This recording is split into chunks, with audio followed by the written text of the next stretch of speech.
Buenas noches a todas y todos. Nos alegra muchísimo poder saludarles en esta nueva ocasión. Y el día de hoy, pues estamos muy contentos de presentar a el profesor universitario José Alfredo Calderón Enríquez. Y les quiero contar un poco sobre la experiencia de él.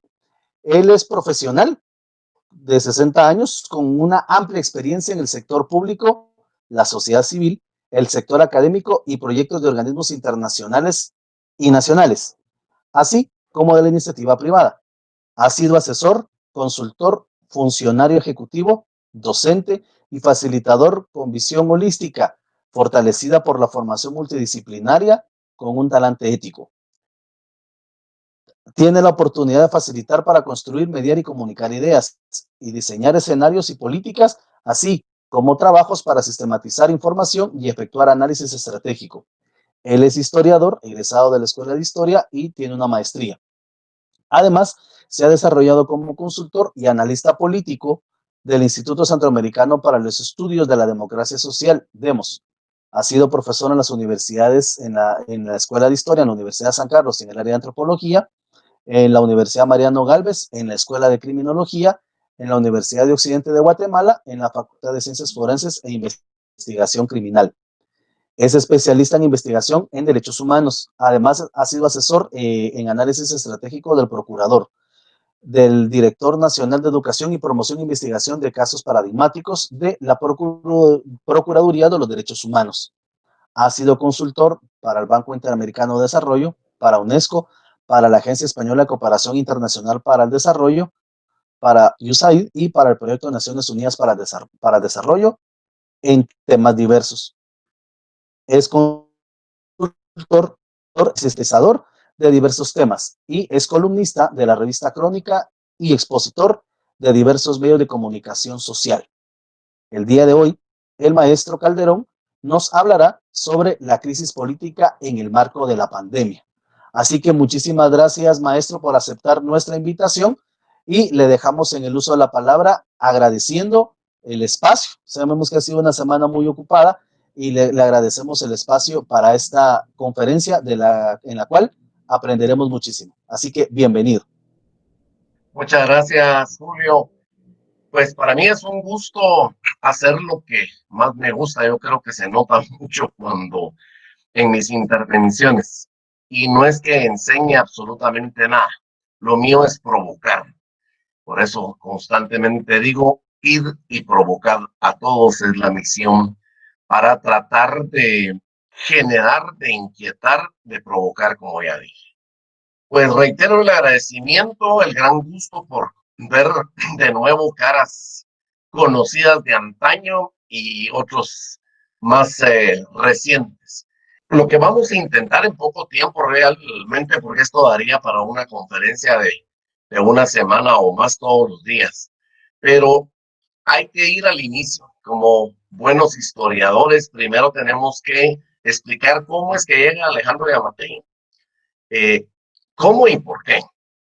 En primer lugar, hay que decir que no es el favorito de las élites. Él, ya en una anterior elección, yo advertí de la peligrosidad de él porque 3 meses antes de la elección anterior a esta del 2019, él partía con 1.2% de intención de voto y en solo 90 días, con aquellos famosos mensajitos de texto que no requieren de internet, ocupó el cuarto lugar en la ciudad capital. Si algún candidato era predecible, era Yamatei. 7 campañas políticas consecutivas y entre 2 de la municipalidad y el resto presidencial, ya todo el mundo lo conocía. Yamatei no partía como el favorito de las élites. Era precisamente por ese carácter predecible, ese carácter, esa personalidad tan explosiva. Yo tuve la oportunidad de platicar para esta presentación con algunos amigos que estuvieron en la campaña con la gana y que han acompañado a Yamatei, y la mayoría coincidía en que solo duran en el barco muy poco tiempo y se terminan bajando porque ese carácter explosivo lo hace intratable. Y entonces recordemos que en las elecciones del año pasado, los favoritos para las élites más conservadoras tenían a Roberto Arzú, a Suri Ríos, a Isaac Farchi, a Edmond Mulet, tenían a Julio Héctor Estrada, Luis Velázquez, Mario Estrada, Ervin Escobar, Estuardo Galdames, Mauricio Radford. En realidad, eh, Yamatei era la última opción. El enfrentamiento se da prácticamente entre dos candidatos. Una candidata que es apoyada por el capital emergente, concretamente Mario López de Figo, y un candidato cuyo respaldo provenía del capital transnacional. Estamos hablando de Dionisio. Y los sectores oligárquicos, ya vamos a explicar las diferencias, porque aquí la gente reduce el empresariado al cacife y eso no es cierto. Entonces, los sectores oligárquicos querían más una Azuri, querían un Isaac Farchi, un Julio Héctor Estrada, pero los magros resultados que ellos obtienen en las elecciones hace que en la segunda vuelta tengan que apoyar a un Alejandro Yamatei, que repito, no era de sus principales. Otro elemento a tomar en cuenta es que es un proceso esto del pacto de corruptos o la alianza criminal. Desde el Partido Patriota, luego pasando por el FSN y luego con Vamos, hay un continuum, hay un proceso, y a este viejo pacto de corruptos se suman los nuevos, entre comillas, para formar una alianza criminal ampliada, la cual se manifiesta en la primera elección del año, en enero, con la elección de la Junta Directiva del Congreso. Todo el mundo se preguntaba cómo va a ser Yamatei con 17 diputados para poder gobernar. Y el año pasado en distintos programas de televisión y de radio yo insistía en que ese era el reto de Yamatei y su equipo de gobierno, de tratar de capturar la Junta Directiva del Congreso y de hacer alianzas, porque de lo contrario le iba a tener muy mal.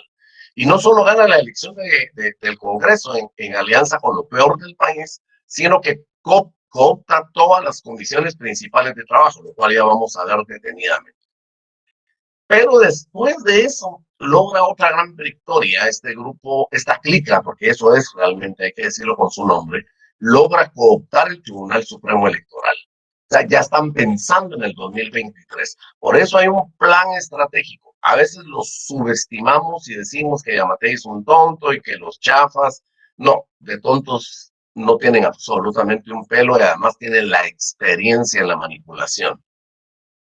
Después de eso, del Tribunal Supremo Electoral, ya prácticamente tienen el bingo completado con la PGN, la Contraloría General de Cuentas, la Superintendencia de Bancos, el Ministerio Público, la ANAM, que es importantísimo el poder local, y NACIF, Instituto de la Defensa Pública Penal. Solo les faltaron la Corte Constitucional, es la única, porque la Corte Suprema de Justicia ya la tienen cooptada.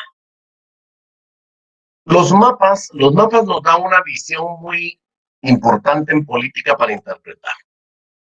¿Qué pasó? El mapa que pueden ver ustedes a la izquierda, que está casi todo de verde, pueden ver ustedes que los tres departamentos rojos son los del Movimiento de Liberación para los Pueblos, Chimaltenango, Totonicapán y Sololá. Yamatei ganó solo en 2 departamentos. Zacatepeques, que prácticamente no cuenta mucho porque tiene un caudal electoral muy pequeño, y la ciudad capital.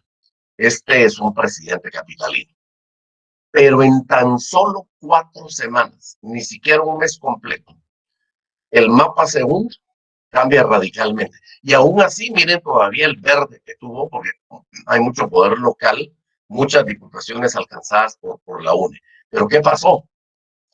Yo he consultado con matemáticos y estadísticos y no hay una explicación racional y científica para un cambio tan brutal en tan solo 4 semanas, 28 días. Pero hay un alineamiento, los sectores oligárquicos que no habían llegado a la final y que preferían otros candidatos, optan por votar por Yamatei porque no tenían de otra. Y además se tratan de subir al barco para poder cooptar el Estado, que el estado actual de cosas que tenemos. Entonces, esto es importante. Las Cortes, la elección de Cortes, es la coyuntura que permite, dentro de otra coyuntura más grande, planear el asalto final al Estado. tenemos que a pesar de los pesares, en el primer filtro, las comisiones de postulación se volaron a varios de los candidatos favoritos de la alianza criminal.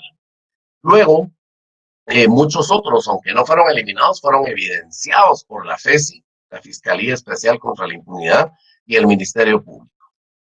Y entonces el Ejecutivo hábilmente se monta en esa ola de desprestigio que le crean a las comisiones de postulación, y entonces sí, todo el mundo hablando y diciendo de que no sirven y de que eso, siempre en la superficie, porque esa es solo la punta del iceberg. Pero eso logra que el gobierno esconda su incapacidad y su orientación a la corrupción. Pero el objetivo estratégico es la captura total del Estado, quedando la joya de la corona, que es la Corte de Constitucionalidad, que tenemos ya cerca de las elecciones. Ya vamos a ver que los escenarios, los 3 escenarios que tiene la alianza criminal conducen a Roma. Ya falta poco para abril, menos de un año, y dentro de los escenarios ya vamos a ver que uno de ellos es llegar a esa fecha. Entonces empieza la lógica en el razonamiento de estas clicas de que, bueno, si ya se violó el primer lapso, tenían que tomar posesión en octubre los nuevos magistrados y no lo hicieron, pues ahora lo podemos relegar hasta el 2021. No hay ningún problema. En la superficie hay un desconocimiento a la resolución de la CC, pero en el fondo realmente lo que quieren es debilitarla, de poder llevarla a la inacción hasta abril del 2021. Y por eso es que la Corte de Constitucionalidad, reconociendo su debilidad, dice, nosotros emitimos resoluciones, pero son otros entes los que tienen que tratar de ejecutar. Entonces también se da una violación flagrante del mismo modelo que las élites construyeron, de esa república basada en la división de poderes, ejecutivo, legislativo y judicial, y vemos que ante la carencia de liderazgo, la muerte de Álvaro Arzú, que es, digamos, el líder principal del conservadurismo más extremo del país, Alejandro Yamatei se pone al frente. En un inicio toma distancia del Congreso mientras engañaba a la gente, pero luego saca la careta que todo el tiempo tuvo y se pone ahora al frente, expresando ese presidencialismo que ha sido, ese presidencialismo tan barato que ha sido una constante en la historia del país. ¿Se recuerdan ustedes Ubico con su moto, las giras al interior, ese paternalismo? Y eso tuvo eco porque la población siempre está esperando como un mesías, está esperando un líder. Estamos tan jodidos realmente, si me permiten la expresión, que vemos ahora en el vicepresidente un líder nacional, 2 personas proempresariales que provienen del mundo empresarial y que son afines a un gobierno empresarial. Ahora resulta que la pugna entre los dos hace ver al vicepresidente como un potencial líder de toda la población. O sea, eso demuestra la carencia total de liderazgos y la pobreza en la claridad política de las organizaciones de sociedad civil y de muchos de nosotros. Entonces el Ejecutivo se monta en esta ola de desprestigio, como decía, y luego empieza a urdir los escenarios a modo de que todos los escenarios puedan conducir a lo mismo, la cooptación de las cortes. ¿Quiénes son los actores? Lo voy a decir muy rápidamente, los 3 organismos del Estado, el Colegio de Abogados, en realidad son los colegios profesionales. Lo que pasa es que el Colegio de Abogados tiene presencia en todas las elecciones, tiene presencia en todas las negociaciones. Luego está el CACIF, el G8 y Fundesa, que están conectados, pero no son lo mismo. Aquí muy rápidamente lo voy a sintetizar. El G8 son las 22 familias que representan las 8 corporaciones más grandes del país. Es el capital oligárquico. ¿Qué es el capital oligárquico? Es aquel que se forma en la colonia y que tiene en la reforma liberal, con la construcción del Estado Nacional, su principal referente. Las viejitas, en su sabiduría, decían, mijo, los ricos ya están cabales. Ellas, sin academia, lo que estaban tratando de decir, los ricos son estos, los que siempre hemos conocido, los dueños del país, los que dijo Severo, construyen la patria del criollo. Y hay 3 dictaduras cafetaleras, Estrada, Justo Rufino Barrios, Estrada Cabrera y Jorge Ubico, que son los que le dan solidez a ese Estado oligárquico y a la construcción en el proceso de acumulación originaria de capital de ese capital oligárquico. Hasta la caída de Ubico y de la junta que había dejado, que mucha gente todavía sigue pensando que el 20 de octubre se votó a Ubico cuando lo que se hizo es votar a quien presidía la junta, que era Ponce Báez, que después se la voló. Entonces, ya con la revolución democrático-burguesa del 44 se construye otro segmento de capital. Es el capital transnacional o el capital puramente burgués. Ahí tenemos a los Botrán, tenemos a los Gutiérrez y tenemos, paradójicamente, la revolución incuba a esos nuevos empresarios que después en los 60 y en los 70 ya prácticamente son grandes millonarios. Y aquí hay una anécdota que me gusta repetir porque los molinos en Totonicapán de los Gutiérrez estaban ya prácticamente quebrados porque la harina de México había entrado al país con mucha fuerza. Y es precisamente, miren la paradoja de la historia, Jacobo Arbenz Guzmán, quien impone un arancel fuerte a los mexicanos que logra salvar los molinos de los Gutiérrez. Y luego pues ya viene la historia de Pueblo Campero, ya viene la historia de Telefónica y otros campos. Multiinversiones, es parte del G8, y aquí es interesante. Cuando se define el G8, que solo tiene capital oligárquico, tuvieron la necesidad de agregar a los Gutiérrez. Y la explicación de un consultor, amigo mío de los azucareros, fue muy importante para mí para arrojarme luz.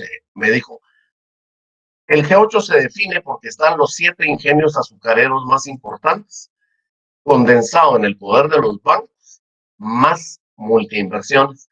Pues yo le pregunté, eso fue hasta hace muchos años cuando nadie oía hablar del G8, ¿por qué esa expresión de más multiinversiones?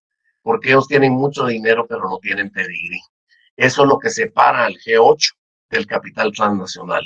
El capital transnacional puede tener mucha plata, pero no tiene el abolengo que tienen los constructores de este país, que los que hacen las figuras patrióticas de la ceiba, la mujer blanca, el himno nacional, la tacita de plata y toda esta cuestión. Y que dan esa narrativa de qué le pasó a Guatemala, como si Guatemala hubiera tenido un pasado siquiera básicamente democrático.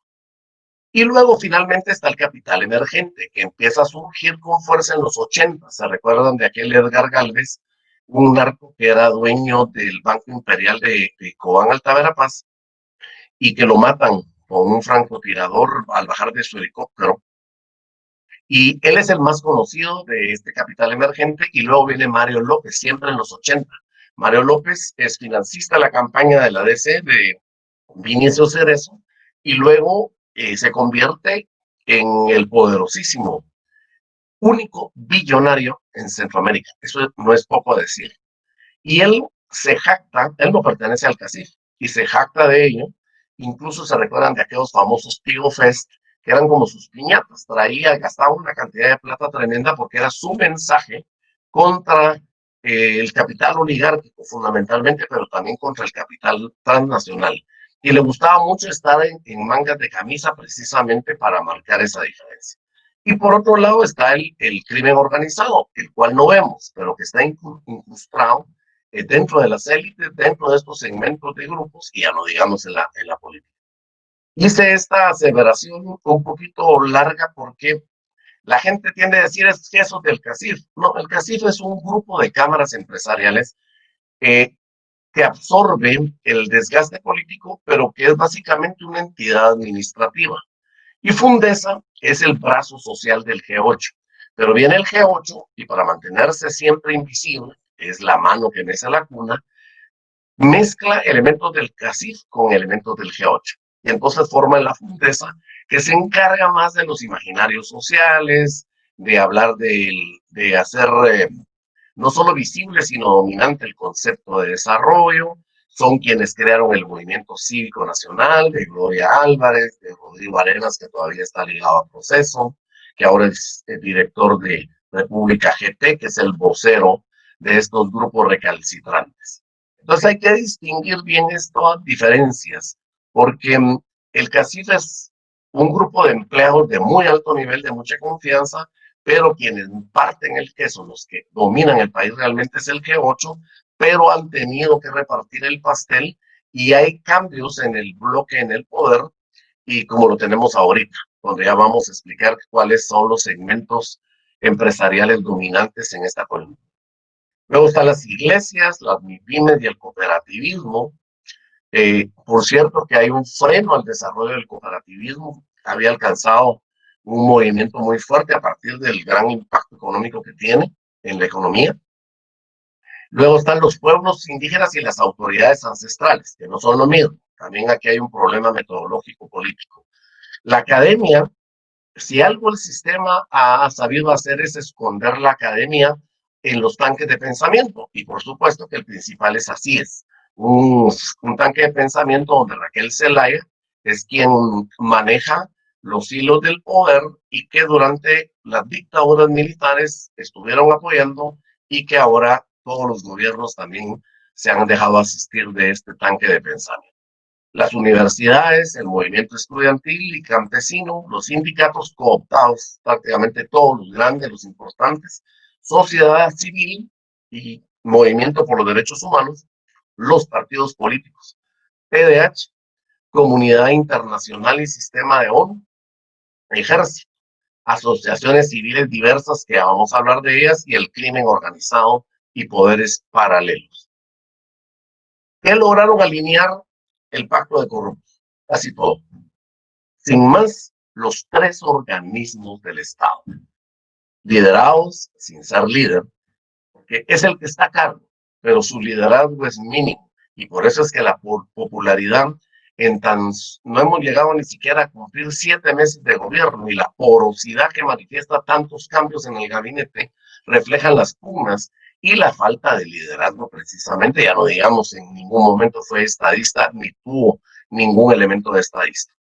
Y entonces tenemos a los tres presidentes de los organismos. Ya la Silvia Valdés, la famosa Cuchi, venía con el pacto de corruptos anterior, y lo que hay es una amalgama. Muchos de los elementos de Jimmy Morales siguieron y otros regresaron y forman parte del gobierno. Y además tienen toda la institucionalidad autónoma que ya había mencionado yo, la ANAM, PGN, etc. Esta gráfica refleja de mejor forma.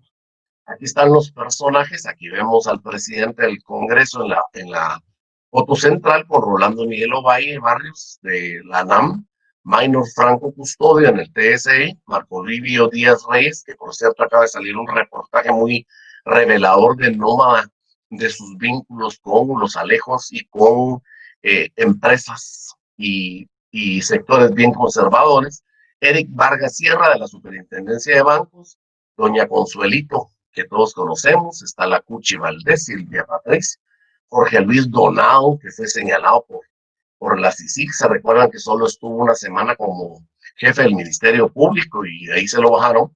Y finalmente Edwin Humberto Salazar Jerez, que es quien está a cargo de la Contraloría General de Cuentas, y que se rumoró que 150,000 quetzales por cada diputado fue el costo de que pudiera llegar a ser jefe de la Contraloría. Y los partidos políticos alineados, los mismos que se opusieron a la CICIG. Ese es como el ADN, el denominador común. Y entonces logra ganar, logra sobreponerse a la debilidad que presentaba, ganando la elección de junta directiva del Congreso, todas las comisiones importantes, pero lo más importante, los negocios desde el Estado. Eso es lo que hace fuerte y a la vez débil a esta alianza. Porque entre clicas, cuando el botín no se reparte de la forma como se pacta, o cuando hay desavenencias en los acuerdos por negocios, pasa lo que está sucediendo. De esos 600 millones, 700 creo que fueron, para darle a las municipalidades en obra gris, no les cumplieron, y por eso es que en el Congreso ya han habido varios desacuerdos. No le autorizaron el último estado de sitio y tampoco le han autorizado otras cuestiones. Lo obligaron también a dar marcha atrás en el veto de aquel famoso acuerdo 112-2020. Y entonces se han venido debilitando, y se han debilitado por la propia naturaleza criminal que nos junta, porque repito, son clicas. La correlación de fuerzas está totalmente a favor del presidente y de estos grupos paralelos que coinciden en esa lucha anti-CICIG, la lucha antidemocracia, antiderechos humanos, esa homofobia a través del ataque a la población LGBTIQ.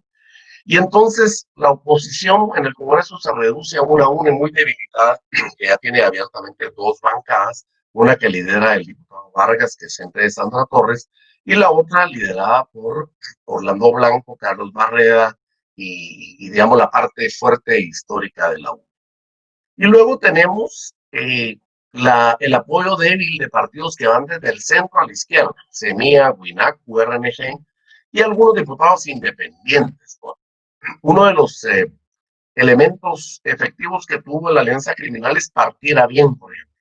Y entonces quitan a Evelyn Morataya, ex de Portillo, y le quitan la jefatura de bloque.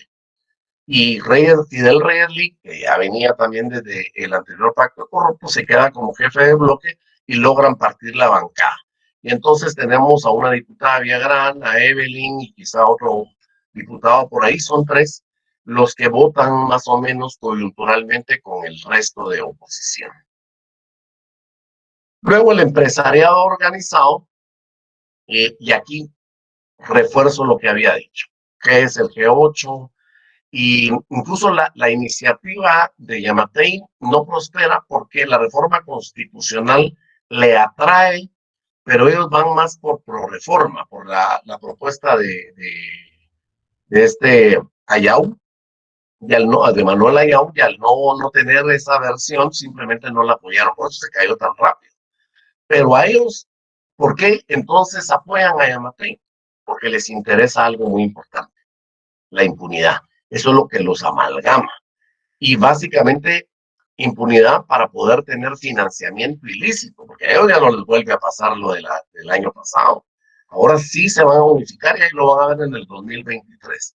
Pero ellos quieren libertad para financiar ilícitamente y no tener ningún problema. Y por supuesto, lo que han hecho muy bien e históricamente, la evasión de impuestos.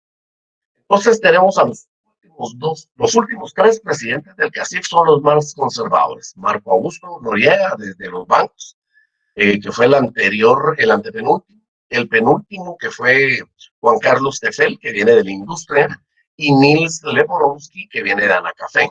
Por eso, los grupos dominantes ahorita en el gobierno son Invest, que son los textiles que exportan, los textileros que exportan, Agesport, que involucra también otros empresarios que también están ligados a la exportación, Anacafé y los bancos. Ojo, que los bancos aglutinan los intereses de todos. Y ahí tenemos una gran lavandería también, se está descubriendo ahorita con el caso de Asistlo, pero yo les recuerdo en tiempo de la crisis de la UNE con la muerte de Rodrigo Rosenberg, que exigían la auditoría forense en Banrural porque se estaba lavando dinero.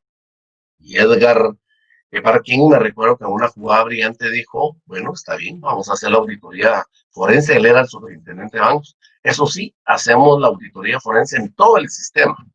24 horas después ya nadie habló de que hicieran auditoría forense en los bancos, porque todo el mundo lo sabe que es un gran dry cleaning. Y entonces, ¿qué es lo que unifica ahora este sector empresarial en torno a Yamatei? La impunidad, y las cortes son como el dulce que los unifica para poder tener total impunidad y la cooptación total del Estado y que en el 2023 puedan hacer sus elecciones de mejor forma, porque no hay que decirlo de otra forma. Las elecciones en Guatemala es una elección que se da entre las élites. El pueblo solo es el que aplaude, el que mira de lejitos y que se crea la ilusión de que participa de alguna forma y de que está representado en algunos partidos minoritarios. Entonces, este apoyo coyuntural de las élites para el gobierno actual tiene tres escenarios que los tres les favorecen. El escenario A es mantener a los mismos magistrados hasta el 2021, que cambia la Corte de Constitucionalidad. Ganaron. Pero también tienen el escenario B, repetir el proceso y colocar a los que proveen impunidad. Sí, hay vicios en el proceso y repitámoslo todo. Y entonces los que fueron depurados en una primera instancia, pueden llegar. Y el escenario tercero, que es nombrar sobre el listado actual, que también está lleno de corruptos. Entonces, las tres variantes son un buen negocio. No hay, han llegado a tal punto que la cooptación, ese arrinconamiento de la democracia y de los derechos humanos, los hace tener una posición relevante. Y los sectores gremiales, tenemos un colegio de abogados totalmente plegado a la alianza criminal.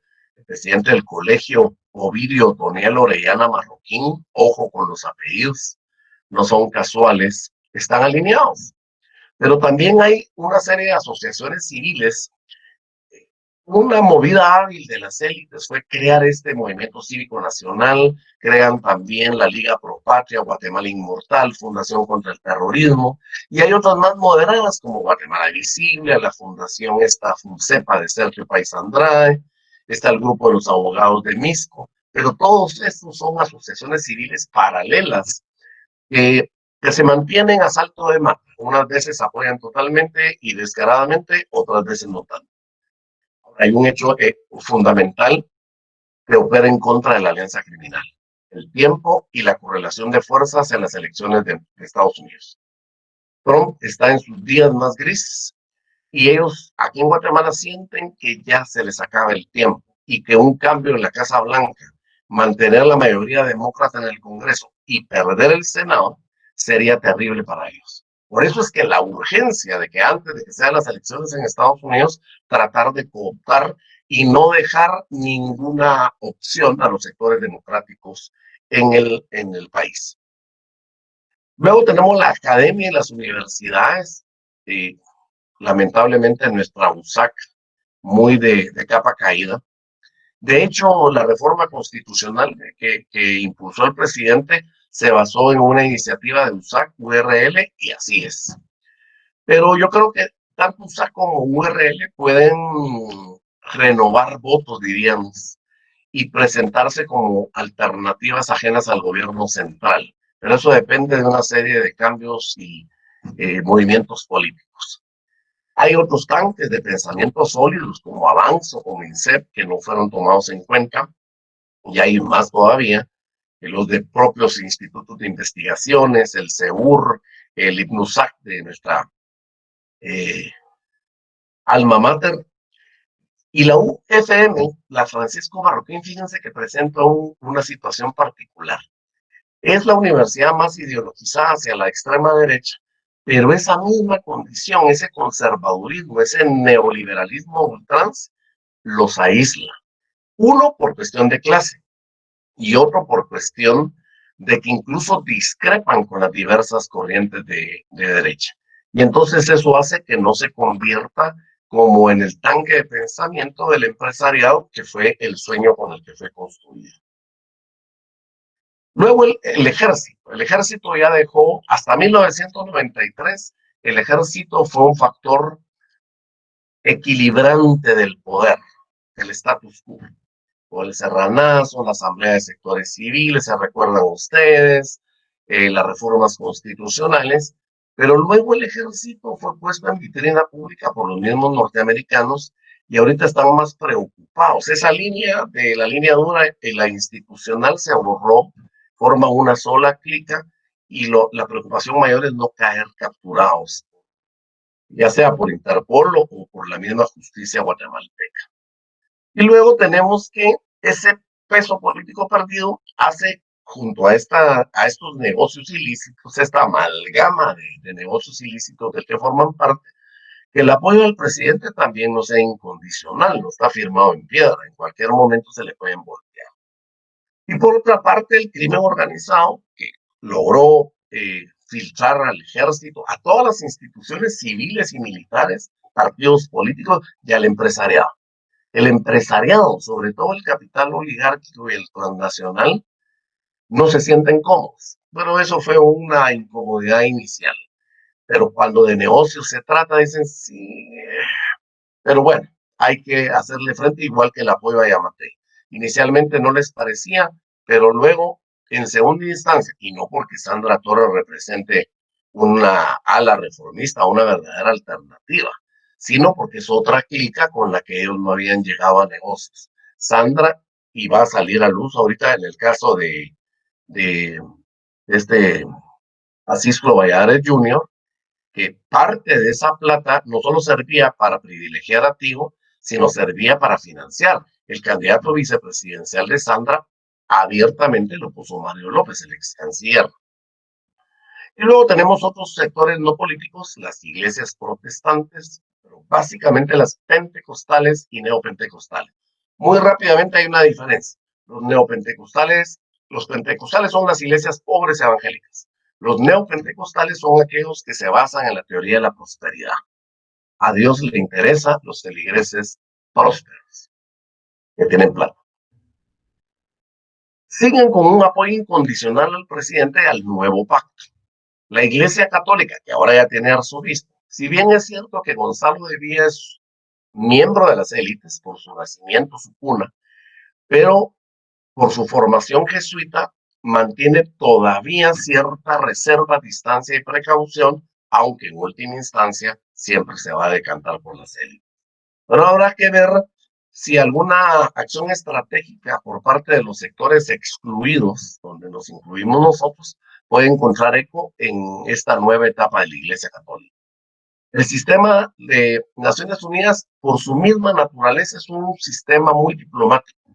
De hecho, acaban de ir a la presentación del ataque a la institucionalidad de la paz. Desaparecen las CEPAS, desaparecen la Secretaría de Asuntos Agrarios, desaparecen COPREDE. Y en otros tiempos, cuando lideraba Anders Compas a esa comunidad internacional, no hubieran asistido al palacio. Ahí se hubieran quedado las sillas vacías.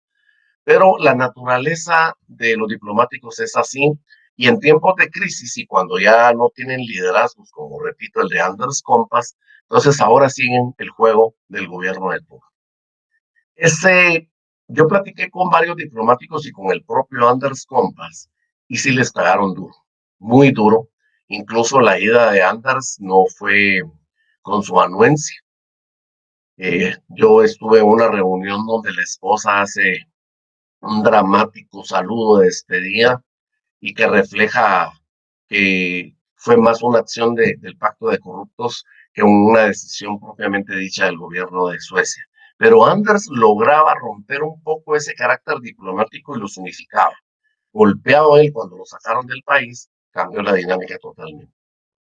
¿Quiénes son los ausentes? TDH, Movimiento por los Derechos Humanos, pueblos indígenas. Por eso es que Yamatei apuesta a ciertos grupos indígenas para tratar de legitimarse.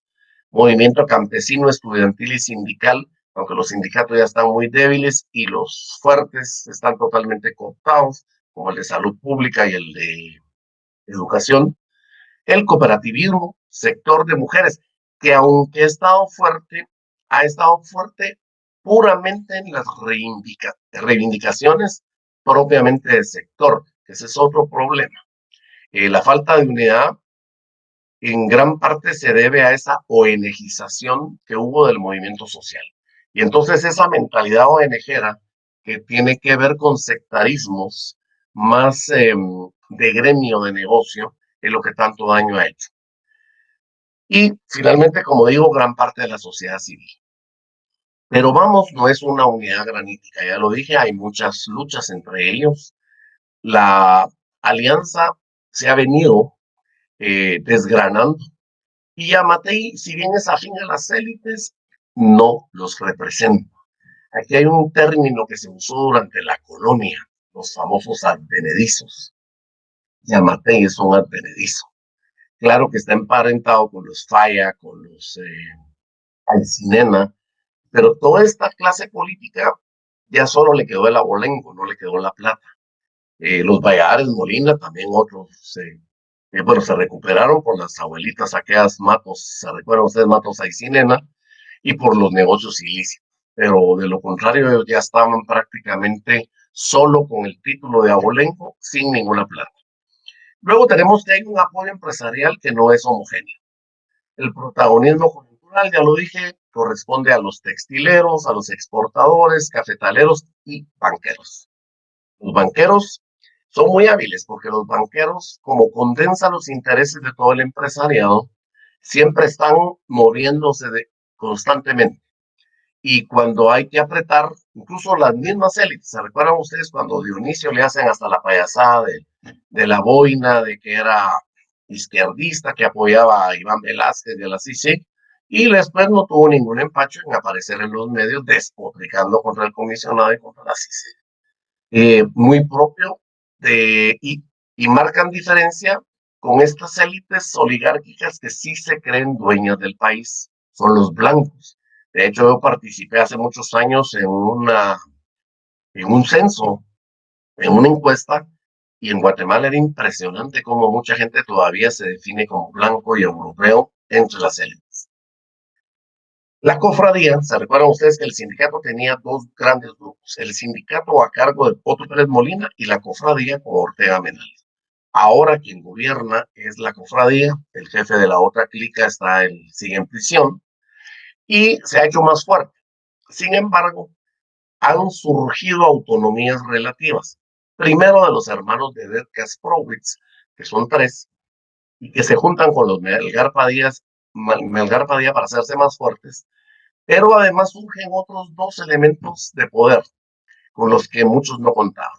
Uno es Leila Lemos en la Secretaría General, que ha acumulado un poder terrible, y Miguel Martínez, el muchachito de 30 años que es jefe del centro de gobierno, un ente ilegal que lo que pretendía desde un inicio era hacer un lado al vicepresidente de la República. Pero este último personaje genera mucha incomodidad en ese gran barco que es una mezcla. Y lo hacen, si se recuerdan ustedes, Yamatei pudo pasar fácil 5 o 6 meses sin que el tema homofóbico le afectara. Realmente los memes eran esporádicos, pero ahora sí.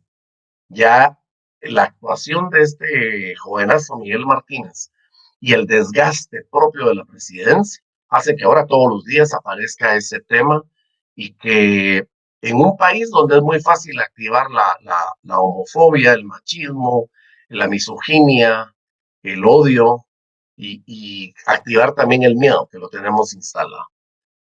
Parte de estas pugnas se pueden ver en el Ministerio de Gobernación con todos los cambios que hay. Incluso el viceministro que ya estaba afuera, al final se queda y lo mencionan como una relación muy estrecha con esta secretaria Leila Lemos. ¿Cuáles son los aliados potenciales a la hora de construir una agenda democrática? Pues están los partidos políticos que ya mencioné, que van desde el centro hasta la izquierda, aunque la izquierda entre comillas, ¿no? Yo siempre les he dicho y me he enfrentado a ellos y públicamente se los he dicho también en algunos eventos, lo que cuentan son las votaciones. A mí me pueden decir que son de izquierda, pero cuando yo miro que votan a favor de la alianza criminal, no me queda duda que no son de izquierda. Luego tenemos a la Iglesia Católica, la Ortodoxa y la Ecuménica. Estos son aliados potenciales, ojo. No es que esto sea fácil reunirlos y que vayan a presentar un frente común. Movimiento campesino, el verdadero, estudiantil y popular. La EU todavía, yo he venido dando conferencias también en este tema, el miércoles lo hice con la Fundación María Hugo. AEU se rescató, pero no del todo. El poder todavía sigue presente en muchas de las clicas que vemos en el campus y en las demás entidades de la USAC. Pero bueno, este es otro tema.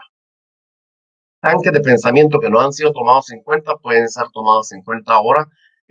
Cambiar el rumbo tanto de USAC y URL. Fíjense que es fácil advertir cómo el rector Murphy aparecía hasta en la sopa en los medios de comunicación. Ahora ya no se mira. Hay un distanciamiento con el gobierno y eso, no digo de que él sea alguien que pueda liderar un gran movimiento democrático. Simplemente digo que es un espacio que esta invisibilidad que le han hecho, además ya notificaron oficialmente, lo supe ayer, que no le van a dar 250 millones de quetzales a la USAC. Se recuerda la reivindicación del 5% del presupuesto y que habían dicho que sí. Ya el ministro de Finanzas oficialmente dijo que no le va a dar. Y el año entrante va a ser peor. Ya lo verán. Luego tenemos el movimiento por los derechos humanos, esta convergencia en derechos humanos y otras, que tal vez es el que concentra más organizaciones. Y a propósito de este ataque a la institucionalidad de la paz, pensaría que la unidad de la población debería estar servida, pero esta sempiterna lucha entre nosotros mismos no nos conduce a mayor lugar. Y luego la comunidad internacional y el sistema de Naciones Unidas, pero sabiendo las limitaciones de su propia naturaleza. Son entidades que trabajan con el Estado y que por lo tanto no pueden presentar una oposición. Su naturaleza se los impide. Aquí hay un espacio de oportunidad de la USAC. Volver a ese papel de la tricentenaria que tiene presencia en muchos espacios políticos y debería de generarse una cruzada de la USAC a favor de la Corte de Constitucionalidad, la defensa también de la Procuraduría de los Derechos Humanos, que es la institucionalidad de los derechos humanos, al margen de quién esté a cargo. Aquí de lo que hablamos es de institucionalidad, porque tanto la USAC, ya no digamos la PDH, están muy debilitadas. Luego la posibilidad de aglutinar a pueblos indígenas de otros sectores, así como debilitar los apoyos porosos que otras entidades dan al gobierno. Y hablé de esa porosidad dentro del barco de Vamos.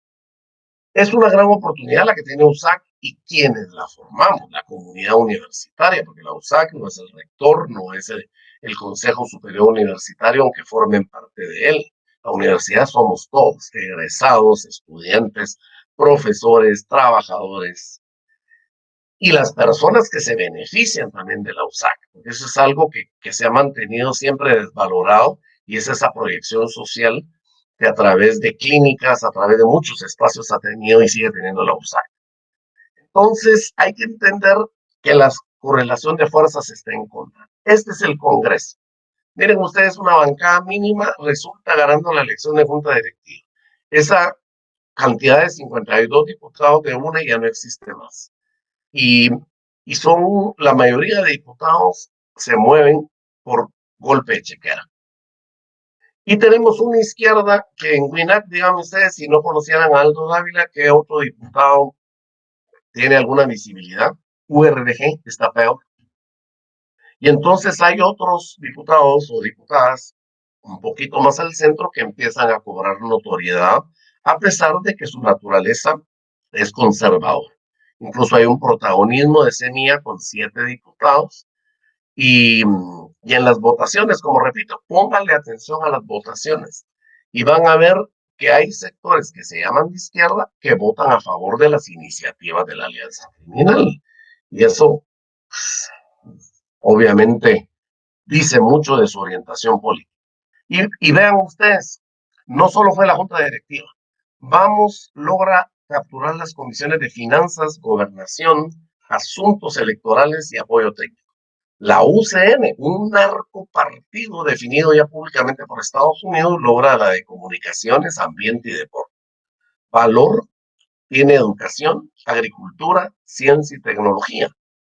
Todos defensa y reformas al sector justicia.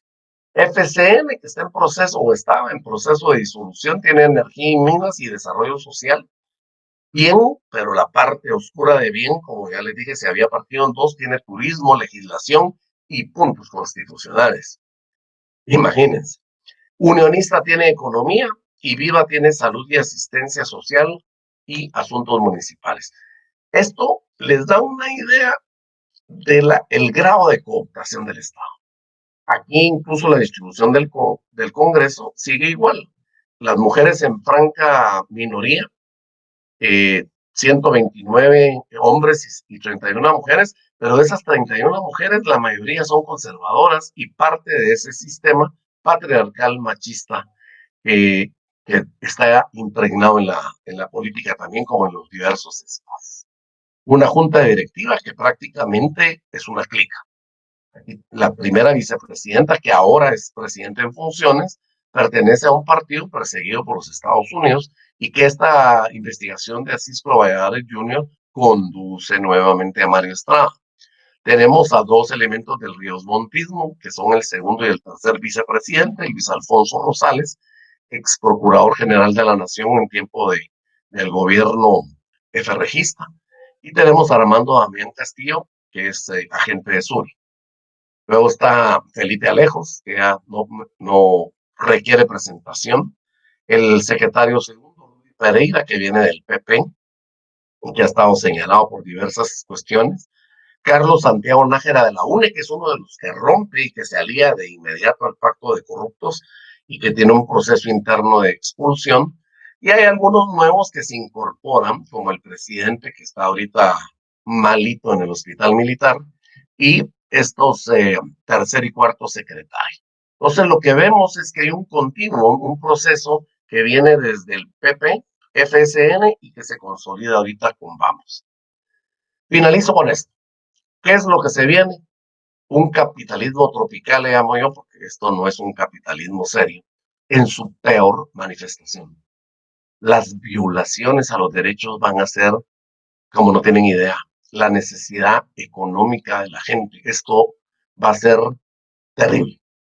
Luego tenemos una cooptación total del Estado, una dictadura legitimada del Ejecutivo y un empeoramiento de las condiciones materiales y espirituales de las masas. Y hablo de las condiciones espirituales también por estos niveles de ansiedad y angustia, no solo derivado de la pandemia, sino derivado de la propia necesidad y del no saber qué hacer. Hablábamos de un 70% de informalidad en la economía, ahora ya es el 80% y creciendo. Yo creo que no se ha dimensionado el tamaño de la crisis económica para las grandes mayorías. Y luego represión, en otros casos asimilación, la gente, ya sea por temor o por interés de negocio, se une, marginación o criminalización de los actores democráticos. Todo aquel que se oponga va a ser criminalizado, de que es un chairo, que es comunista, que esto y que el otro. ¿Qué hacer? Yo planteo tres cuestiones puntuales. Comunidad virtual, es decir, la reconstrucción del tejido social que se perdió por la guerra interna. Hay que juntarse con lo que estamos haciendo, hablarnos, reconocernos y consensuar cosas en común, no necesariamente política. Hay que volver. Por eso reitero que lo que debe haber es distanciamiento físico, más no distanciamiento social. Luego hablo de una organización ciudadana, luego política, para construir una agenda mínima, porque algo ha perjudicado constantemente al movimiento social, al pueblo en general. Lo que nos unía, yo soy testigo de eso porque participé en el movimiento social en el tiempo de Lucas, es que había una dictadura militar y todos tenían muy claro cuál era el principal enemigo, la dictadura militar, la dominación y la represión. Y por eso todo el mundo se aglutinó, porque la agenda era muy sencilla. Ahora cada quien quiere tener una agenda, cuando se hacen frentes amplios, coyunturales, uno pregunta por la agenda, ya van 52 puntos y creciendo, ahora ya pasaron de 100 y así no vamos a ningún lugar. Una agenda debería tener máximo 3, 4 puntos. Yo diría restauración democrática, sistema de justicia y fortalecimiento institucional. Más si empezamos luego con nuestras reivindicaciones pueblerinas de sector, vamos a tener exactamente lo mismo. Y finalmente, formación política permanente. No se trata de tener una charla por aquí, una charla por allá. Hay que volver a estos procesos de formación política en forma sistémica, continuada. Debe haber un análisis periódico. Yo me quedo asustado, participo en muchas reuniones y la ausencia de análisis es impresionante. La gente se va con las cuestiones de la superficie y el movimiento social muy debilitado se entran de que si hacemos un comunicado, que si hacemos un plantón, que si mejor hacemos una manifestación, hay ausencia de análisis político serio y una respuesta popular ampliada y unitaria. Para que sea ampliada, tenemos que tener una agenda en común mínima y para que sea unitaria hay que romper con los egos históricos, con los intereses espurios y con los falsos liderazgos. Muy amable, José Alfredo, muchas gracias por tu disertación. En este momento Julito tiene algunos inconvenientes técnicos, entonces voy a estar yo apoyando la moderación de este excelente panel. quisiéramos, por ahí van a venir las preguntas de nuestro querido público, pero obviamente creo que tus últimas palabras son como de analizarlo, ¿verdad? En 2015 había esa sensación de que se podían hacer los cambios. Mucha gente en las plazas, nos emocionamos, los sábados de las manifestaciones y todo. Y la pregunta, ¿verdad? ¿Para qué todo si no cambiamos absolutamente nada? Y al contrario, hicimos un cambio para no cambiar nada. Entonces, un cuestionamiento a la sociedad civil, ¿por qué no se aglutinó en su momento? ¿Por qué no aprovechó la coyuntura que era más favorable en ese momento que ahora? ¿Qué consideras al respecto? Mira, esto del tema de la plaza es bien interesante e importante definir. Primero hay que quitarse de la cabeza eso de que votamos a Pérez Molina. Nosotros servimos de marco para la foto y se miraba divina la plaza llena. Fue la embajada. Ahora ya no podemos ver a 5 años plazo, ya nadie. Es como con la intervención mercenaria de Estados Unidos. Pasaron muchos años hasta que la propia CIA y el gobierno norteamericano lo reconocieran. Luego, ustedes se recuerdan aquella discusión que había de si se presentaba uno con camisa blanca a la plaza y que generó una discusión, porque el movimiento a la plaza salió de las capas medias altas. Incluso la mayoría, y yo tengo muchos conocidos en ese sector, llegaron a la plaza vestidos de blanco. Y mientras el tema era la corrupción, esto fue creciendo como una bola de nieve. Pero lo que para la derecha era la corrupción es que lo que pasa es que moralmente no ponen a la gente adecuada. Quitemos a los mafiosos y pongamos gente al pelo. Pero nosotros desde la izquierda decíamos, no, si la corrupción no es la causa, es el efecto de un sistema de impunidad y una estructura social y económica desigual. Y por eso es que la plaza se desintegra. Cuando ya paulatinamente varios de los asistentes a la plaza nos damos cuenta que efectivamente la corrupción es un efecto y no una causa, y de lo que se trata es de ir a las causas estructurales, eso se cayó. Yo tuve la oportunidad de investigar el tema de las convocatorias a la plaza y ya sabemos ahora de dónde venían. Hay direcciones, hubo reuniones también de estos grupos, muchos de una universidad privada, que no voy a mencionar para no herir susceptibilidades, pero se reunían en la embajada americana, hay que decirlo claramente. Y la misma embajada desinstala el crecimiento de la plaza porque les preocupó el rumbo que llevaba. Hay dos plazas incluso, la del 2015 y la del 2017. ¿Se recuerdan ustedes cuando la USAC hace la marcha, suspende clases y en un día entre semana, que eso es histórico, un día entre semana logra llenar más la plaza que en el 2015?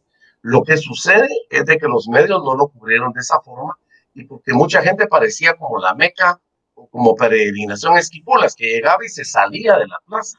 Y entonces la gente no se lograba concentrar en la plaza porque era demasiada la cantidad de gente. Yo por mi trabajo tuve que monitorear esto. Y entonces por eso la plaza no tenía claridad política ni programa político. Y en el momento que la gente decía, pero hay que hacer esto, no.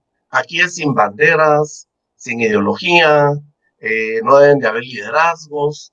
Y había mucho cuidado. Luego sale el no te toca de Valdizón y empiezan a manipular la plaza, la misma clase política que diseña e implementa y financia las élites.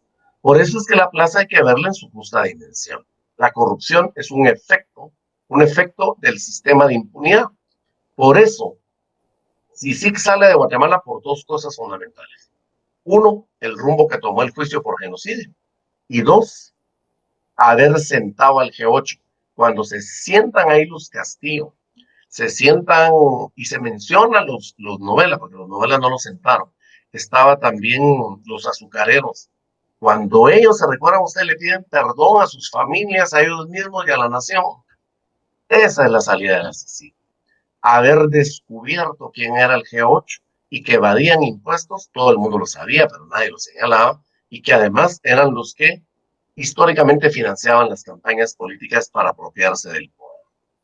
Entonces, hay que tener claridad política, no solo de la plaza, sino de todo el proceso político.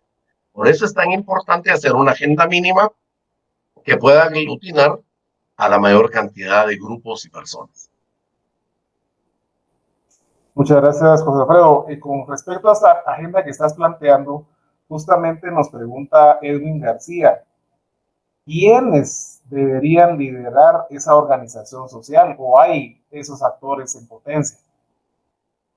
Fíjate que yo pensaría en liderazgos grupales, porque individualmente no hay, por eso lo decía. Estamos tan carentes de liderazgo que ahora vemos a Willy Castillo como potencial líder nacional. Estamos jodidísimos. Entonces, la guerra ese era el objetivo contrainsurgente, no era militar propiamente. La contrainsurgencia tiene su aspecto militar, pero el más importante es el aspecto político del enfoque contrainsurgente. Este estado de cosas que estamos viendo ahora fue planificado por el ministro de la Defensa de Vinicio, que era de la corriente que después asumió Otto Pérez Molina, y Gramajo la tenía muy clara, y por eso en sus libros lo refleja. El problema es quién convoca. Parecemos quinceañeros todavía en el movimiento social. ¿Y dónde va a ser? Ah, es que va a ser en la sede. Ah, no, pero no, ahí ya sé yo que quien convoque es fulano. ¿Quiénes van a ir? Es increíble que todavía a estas alturas estemos preguntando esas cosas cuando hay una convocatoria. Pero ¿y va a ir el fulano? Ah, no, no. O va a ir la sutana y así no vamos a ningún lugar. Entonces yo creo que es más la unión de grupos y de personajes que puedan hacer uno solo, porque no tenemos liderazgos. Hay gente por ahí en redes sociales que difícilmente convocan a su familia a la hora del almuerzo y se dan aires en las redes de que son grandes líderes y que porque le dieron 400 likes a una publicación ya pueden convocar a todo un país. No, el problema es que no tenemos, con la muerte de Manuel Colón, creo yo que se murió el último líder, Danilo Varías, pero Danilo Varías incluso en una dimensión menor, y la guerra eso fue lo que logró. Y ahorita tenemos liderazgos sectoriales, gente que descolla en las comunidades, en lo profesional, pero no tenemos un líder que convoque. Y creo que no habría que esperarlo porque si no, no saldremos de esa mentalidad mesiánica. Yo creo que la USAC en ese sentido juega un papel fundamental, un papel muy importante para convocar, pero no desde rectoría, sino como comunidad universitaria. Y luego sumar a los sectores democráticos de la Landívar, con las demás universidades estamos perdidos. Y luego pues se irán sumando movimiento por los derechos humanos, tratar de llegar a acuerdos mínimos con la Iglesia Católica, a pesar del carácter conservador que todos conocemos, sobre todo cuando se tocan los temas de derechos sexuales y reproductivos y los derechos de la comunidad gay, pero es la única salida para poder hacer un frente común y, y no entrar con esos romanticismos históricos también de que vamos a hacer la revolución. Hay que ser, yo les mostré ahorita la correlación de fuerzas. Incluso hay gente que sigue diciendo, necesitamos una reforma constitucional. Puchis, si entramos a una reforma constitucional podemos perder y retrasar mucho más de lo que estamos. Ahorita es de mantener las mínimas conquistas que una democracia formal y precaria ha hecho, pero no pienso en liderazgos individuales, sino la suma de liderazgos individuales para hacer un liderazgo colectivo. Excelente, José Alfredo. Emir de Jesús Mejía, él dice, ¿habrá alguna esperanza, aunque sea lejana, de que la población pueda organizarse? Y cabalmente habla de eso, no ve líderes ni lideresas que puedan asumir ese rol de integración, y manda a darte felicitaciones el buen Emir de Jesús. Gracias, Emir, un abrazo. Pues mira, yo insisto en la comunidad virtual, lo que la gente ha visto como un obstáculo, yo no lo veo como obstáculo. Yo, si en alguna época he estado más activo, es ahora. He podido llegar a más gente, he podido sobre diversos temas, no solo de análisis de coyuntura, hemos incursionado en otros temas, porque no es necesario solo hablar de política. La gente lo que tiene que hacer es juntarse a hablar, reconocerse. Si el tema es, aquí con un amigo yo vivo en Jardines de la Asunción y craneamos antes de que nos cayera la pandemia hacer proyecciones y reuniones con los vecinos. Y el tema era la historia de la colonia. Cómo se funda en 1964 Jardines de la Asunción y quiénes son sus primeros pobladores. La idea era ir generando una comunidad de intereses y charlas. No importa el tema. Lo primero que hay que reconstruir es el tejido social que destruyó la guerra. Después, o sea, a veces queremos construir un segundo y tercer nivel cuando no hemos establecido los cimientos. Primero, generemos esta comunidad virtual que va a permitir fortalecer lo social. Por eso insisto tanto, distanciamiento físico más no distanciamiento social, que es otra cosa. Y luego entonces van a surgir los temas políticos como cosa natural, y entonces esto da paso a la formación política, a la organización comunitaria y que se pueda aglutinar. Sin estos pasos no vamos a ningún lado. Así es, estimado, buenísimo. Fíjate que Óscar Alfonso Carías Ortega pregunta si la criminalización de las luchas del movimiento social, ¿qué efectos podría tener? Es que el efecto fundamental que tiene es el miedo. ¿Se recuerdan ustedes cuando las viejitas le decían a uno, ay, mijo, de política no hable, ni de religión ni de deporte? Mejor no se meta. Y ahora eso es más fuerte todavía, sobre todo porque se dio yo creo que alguien por ahí tiene un micrófono abierto.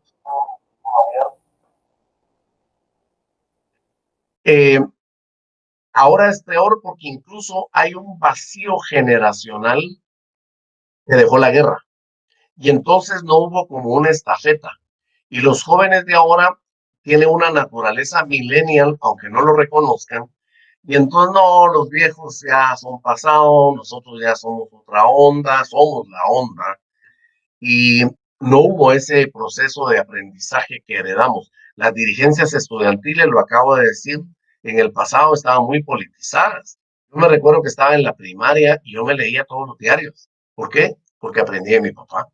En desayuno, almuerzo y cena se hablaba de política, de los problemas nacionales, y eso que crecí en una familia conservadora, pero me respetaron mi pensamiento y mi crecimiento individual. Y entonces lo que hay que hacer es romper con ese miedo. ¿Y cómo vamos a lograr romperlo? Pues que la participación no sea individual, hay que juntarse. Lo mismo que le digo yo a la gente, fíjate que me quiero meter a un partido político, lo primero que tenés que hacer es juntar un gran grupo. Individualmente no vas a hacer nada. Es más, te vas a ver absorbido por las prácticas clientelares y patrimonialistas. Entonces, todo tiene que ver con lo colectivo. Incluso me recuerdo que en aquellos grandes problemas que se daban en el básquetbol, cuando se enfrentaban colegios e institutos, lo que hacía que uno se sintiera arropado y le surgiera la valentía de saberse arropado por un montón de gente. Pero individualmente la actuación es diferente. Por eso, ¿cómo llegar a eso? Reitero, la comunidad virtual. Ahí es donde podemos empezar a platicar y luego estos 10 se van a juntar con estos otros 10 y hacer como hacen los multinivel de Avon, de Oriflame y todos estos. En eso, incluso las mismas iglesias evangélicas por eso crecieron tanto.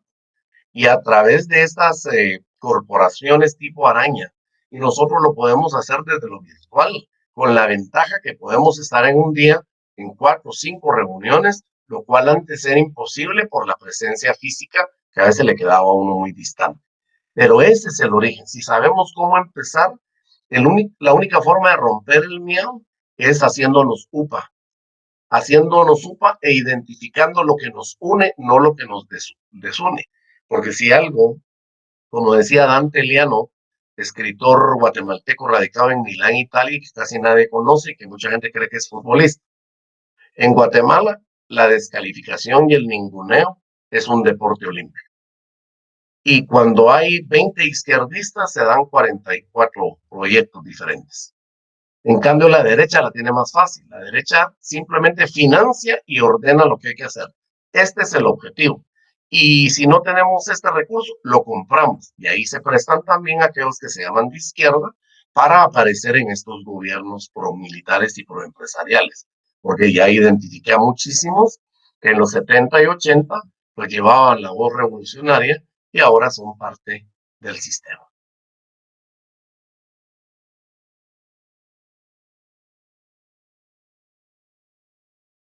No te escucho. Ahí está. Perdón, es que había apagado para no hacer interferencia, disculpa. Muchas gracias. Hay dos últimas preguntas.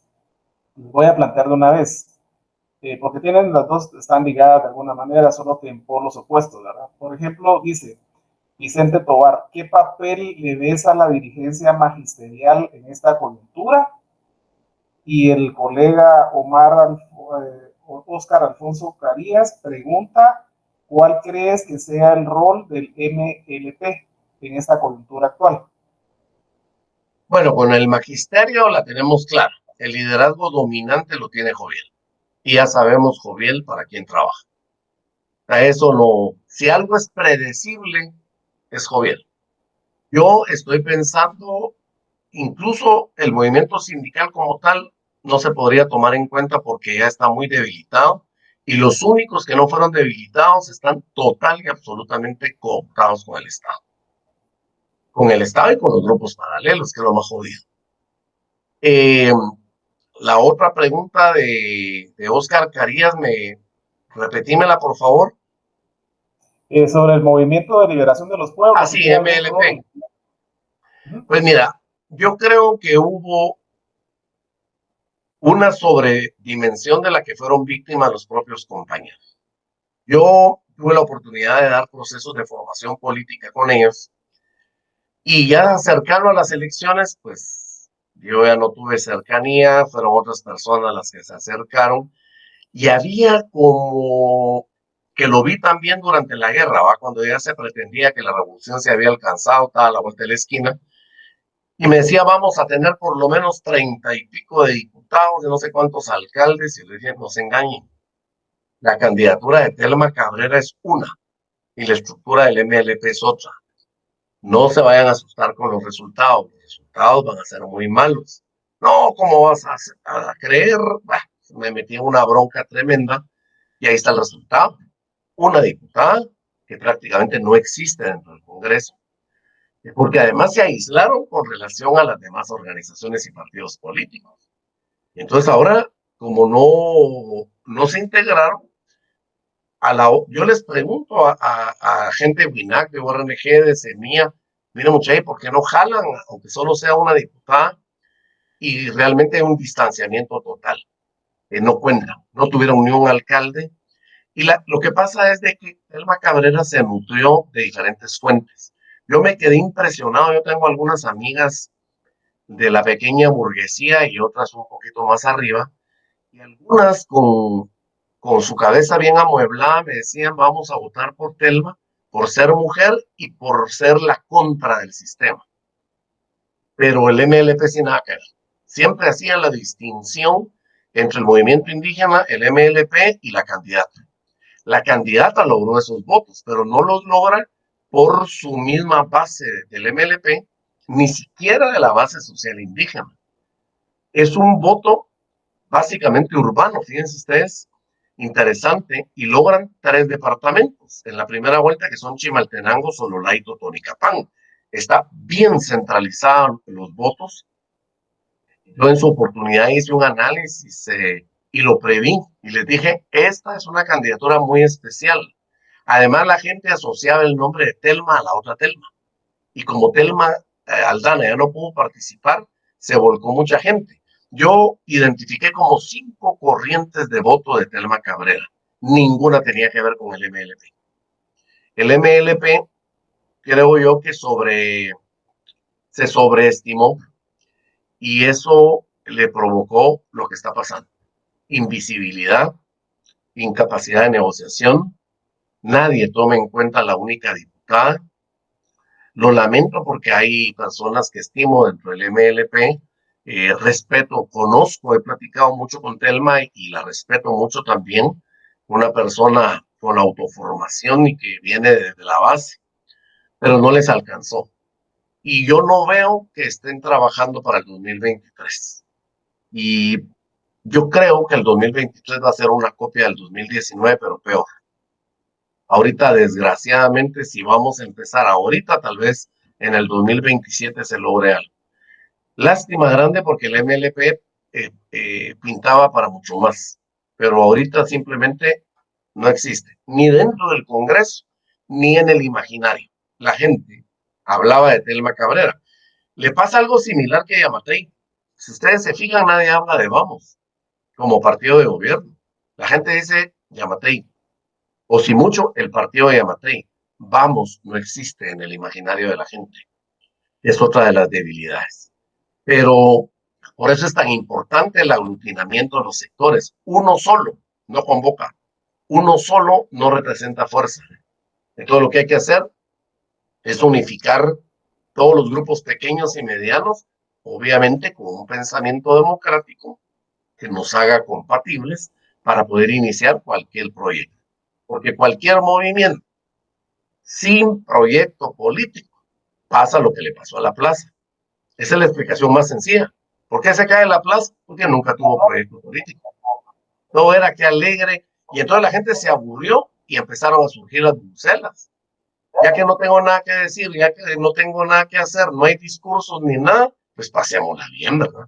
Y entonces las bucelas, empezaron los helados, las frías, y eso tenía que decaer. Todo lo que no tiene un plan estratégico ni programa político tiende a caer. José Alfredo, muchas gracias. Fíjate que todavía hubo un par de colegas que tienen unas preguntas muy valiosas acá. Anabelita Palomo te pregunta, ¿qué opinas sobre los movimientos de mujeres? Si hay opciones para que cobren vida, fuerza. Y César Aníbal plantea lo mismo con respecto a los estudiantes de nivel medio. Bueno, primero con las mujeres. Aquí hay que tomar en cuenta dos cosas. Uno, que Guatemala es un país, ahorita con el caso de Marco Papa nos quedó clarísimo, por si no había bajado los libros la gente. Parece surreal. No se entiende. Y ahorita más como distractor dice que hay una orden de captura, pero cínicamente sale el abogado diciendo es que la otra tiene la culpa y él no se va a presentar porque teme por su vida. Y este es el mismo diputado que tiene nexos con la alianza criminal y que tiene más planta de jefe de clica que de abogado. Entonces hay una misoginia que es muy bien explotada. A mí la señora Sandra Torres no me cae bien, lo digo abiertamente. Además considero que es una persona muy pícara, pero de eso a avalar la misoginia, el machismo con el que fue atacada. Incluso mucha gente no tenía solidez en sus ataques porque decía, bueno, ¿y por qué te parece tan mala persona? Es que es muy fea. No, si a fealdad vamos, en el bote estaríamos un montón de guatemaltecos. Pero eso hay que tomarlo en cuenta porque es muy difícil. Y ahora máxime con la pasada de Sandra Torres, de Roxana Valdetti, con la presencia de Leila Lemos también en la Secretaría General, rápido se sale con ese discurso. Es que mire, ¿para qué les vamos a dar más participación si ya habían estos casos? Y porque también la mujer, y este es el segundo aspecto, para poder competir en esta sociedad patriarcal y machista, recurre a las prácticas machistas patriarcales, porque si no, no puede subir. Si no se da a respetar, tiene que entrar con codazo, patada y manada. Y finalmente, también siento que una gran parte del movimiento feminista se radicalizó y su norte es solo la reivindicación de género. Y eso hace que haya distanciamiento con el movimiento social. Es muy común, lo que pasa es que la gente no lo dice abiertamente, y porque políticamente es incorrecto.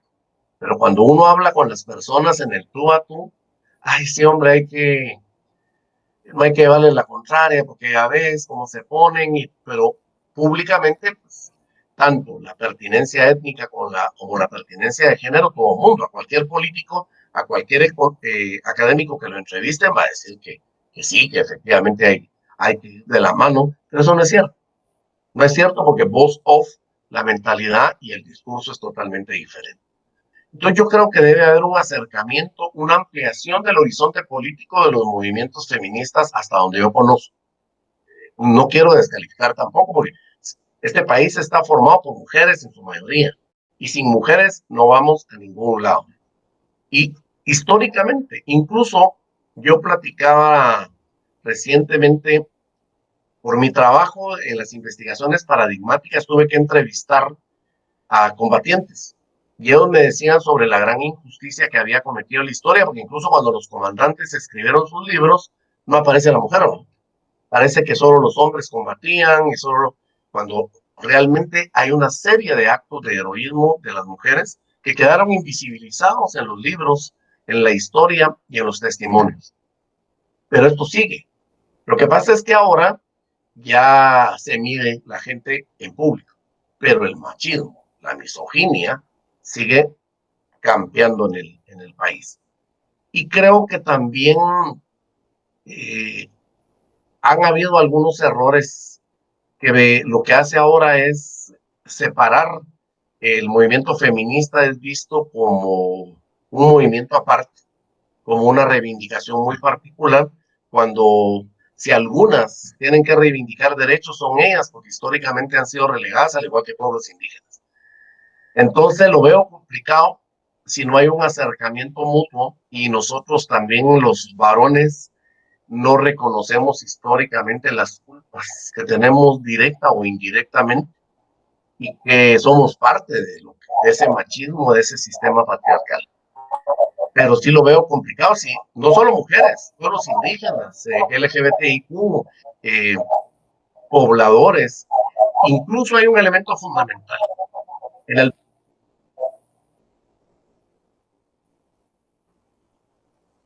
Se fue tu sonido, José Alfredo. Apagaste tu sonido. Ahí está, ahora sí ya me lo permitió. Hay distintas, cada quien quiere jalar por su lado y eso no nos va a conllevar a nada. Hay una distancia también entre la academia y el activismo.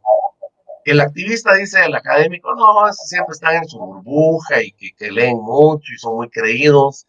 Y el académico dice, no, el activista es este que cree que con estar pegando panfletos en la calle y haciendo toma de calles, pero no le atina.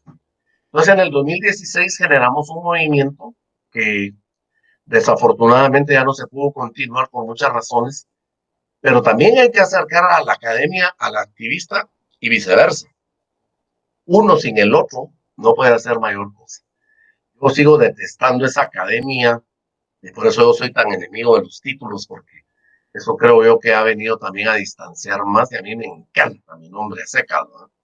Pero hay urgencia de unificar a los sectores, acercarnos nosotros al feminismo desde una actitud de respeto hacia sus reivindicaciones, a su naturaleza, también a pueblos indígenas, evitar esto de mis indígenas y demás expresiones racistas, de estos microracismos y micromachismos que muchas veces no nos damos cuenta.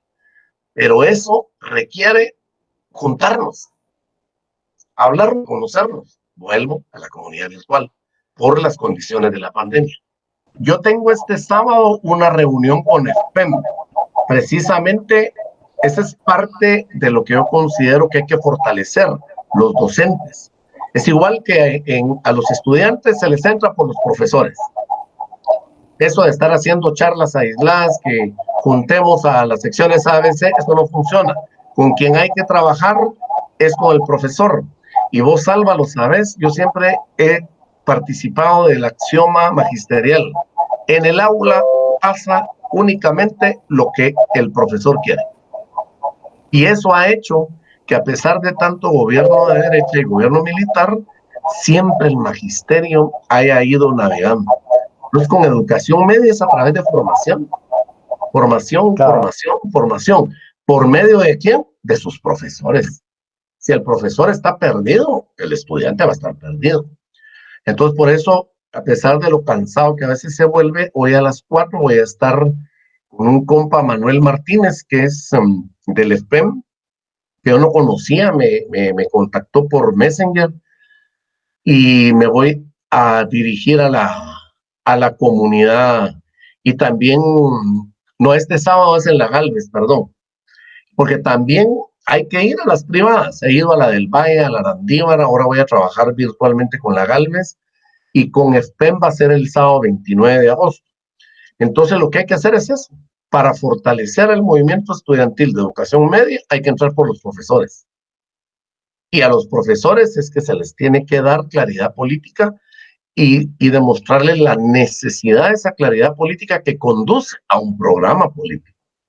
Sin eso no hay solidez, sino solo activismo, el hacer por el hacer mismo. Sí, tenía razón, discúlpame con tu hermano ahí que se me había ido, pero que es bien importante, hay que entrar por el magisterio y a todos sin distingo. He trabajado también con población de personas discapacitadas.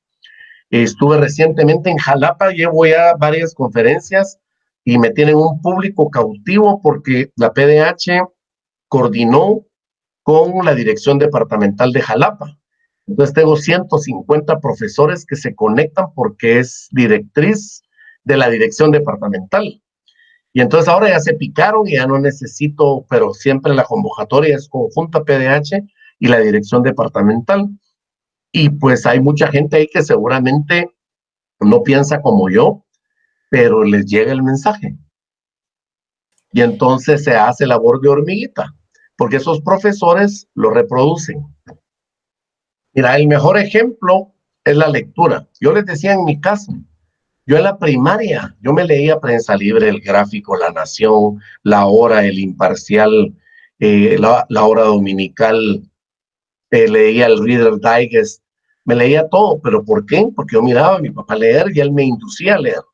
Cuando yo preguntaba qué significa esto, investigarlo. Entonces creó en mí ese espíritu de investigación. El mejor ejemplo es el propio ejemplo. Y los niños, si son aficionados a la lectura, van a ser aficionados a la investigación. No se puede transmitir el espíritu de estar en un movimiento estudiantil si antes no se ponen estos insumos básicos. La gente tiene que leer. Ya la gente está en una cultura, la mayoría, sobre todo los jóvenes, del meme, las redes sociales. Y entonces ya todo lo quieren resumido, ya si son más de 5 líneas, ya en la universidad lo podemos ver nosotros. A la profe puso un libro, no sea bárbaro, hombre, un capítulo de unas 10 páginas para el examen, hombre, no se mande tampoco. Además no tenemos pisto para comprar libros y empiezan todas las excusas. Entonces los padres de familia lo que tienen que hacer, primero no transmitir sus neuras. Incluso acabo de dar una conferencia sobre salud mental y de veras, cuando la gente se empieza a abrir de lo que está pasando en sus casas, es impresionante. Lo primero que hay que hacer es no transmitir las propias neuras a los hijos, porque uno parecería que no se dan cuenta, pero yo afortunadamente ya mis hijos son grandes, pues, pero he tenido testimonios de muchos padres donde los hijos al final explotan porque están teniendo esa ansiedad provocada por las pugnas entre los papás, pero también en el remate que los papás hacen con los propios hijos. Y luego inducirlos a leer, cualquier cosa que les guste a ellos, a leer, porque esto es como el teatro. Yo me recuerdo cuando me llevaron a la primera obra de teatro, era Los árboles mueren de pie y lo hicieron obligadamente. Yo detesté la ida al teatro. Es más, empecé a fregar y me regañaron, lo detesté más. Y después yo solito en escondidas, porque mis papás no tenían muy buena opinión del teatro, yo me iba a la UP y me iba al Teatro Gadem a ver el teatro, pero porque ya me gustó la comedia, por ejemplo. Yo no sabía que en el teatro podía haber comedia, porque cuando uno lo llevan por primera vez a los clásicos, uno dice, ¡ala, qué aburrido! Y entonces, pero es a través de eso. Si a uno no le gusta, nadie da lo que no tiene. Y uno lo tiene que tener adentro y tiene que tener gusto. Por ejemplo, muchos me dicen, yo salí del Liceo de Guatemala y muchos de mis amigos, todos son de derecha, empresarios. A la voz, qué desgaste, tanta conferencia, no cobras nada, por eso sos pobre porque querés, como sos de baboso, con tu inteligencia podrías hacer plata, dedicarte al negocio, pero a mí lo que me gusta es esto, y afortunadamente no me falta lo básico. Y además con la pastilla de Ubicatex, ya sé que si hay, hay, y si no hay, pues no hay. Así que espero haber respondido adecuadamente las preguntas finales. Excelente, don Alfredo. Entonces vamos a ir cerrando. Como primera instancia, pues agradecer tu tiempo, tu buena voluntad de compartir con el colectivo Historia GT. Obviamente todos acá somos seguidores tuyos, valoramos tus esfuerzos, tu práctica de vida, ese lema que ya te hizo célebre de ir y provocar a todos. Fabuloso, te felicitamos por ello. Queríamos aprovechar para que te despidieras de público, ¿verdad? Con unas palabras ahí de motivación para la muchachada. Bueno, yo siempre lo digo, con uno de la audiencia de hoy que haya logrado provocar, me doy por satisfecho. Yo tengo el corazoncito muy pegado a la escuela de historia, incluso recuerdo en los peores momentos de la guerra, y la escuela de historia retomó, ahí se fue la sede de la EU, y fuimos la escuela más golpeada, porque en términos relativos la cantidad de estudiantes versus la cantidad de mártires es enorme. Y la escuela de historia era como un tanque de pensamiento chiquito, pero hasta en el teatro competíamos con el Yeti, con los grandes grupos de derecho y económicas y sin recursos totalmente. Por eso hay una identificación que siempre menciono hacia la escuela de historia y su comunidad, y que creo que tiene un papel también, aparte de la comunidad universitaria, la escuela de historia, todas las carreras que ahora están, tienen una responsabilidad, tenemos una responsabilidad, y espero que más de alguien empiece a generar esos acercamientos, esa comunidad virtual de la que hablo, y que estas actividades sean sistémicas sobre diversos temas y que se puedan ir ampliando. Así que gracias a los organizadores, gracias a Amelia, Julio, Salva y a las demás personas. Algunos no tenían la oportunidad de conocer. Les mando un fraternal abrazo y espero que en algo haya contribuido estos tips, estas menciones para poder construir algo, ayudar a construir. Este es solo un ladrillo de muchos miles de ladrillos que deben juntarse para construir un edificio social diferente. Gracias a todos y todas. Muchas gracias. Muchas gracias. Feliz noche. Gracias, público. Nos vemos en una semana. Gracias, José Alfredo. Feliz noche. Feliz noche.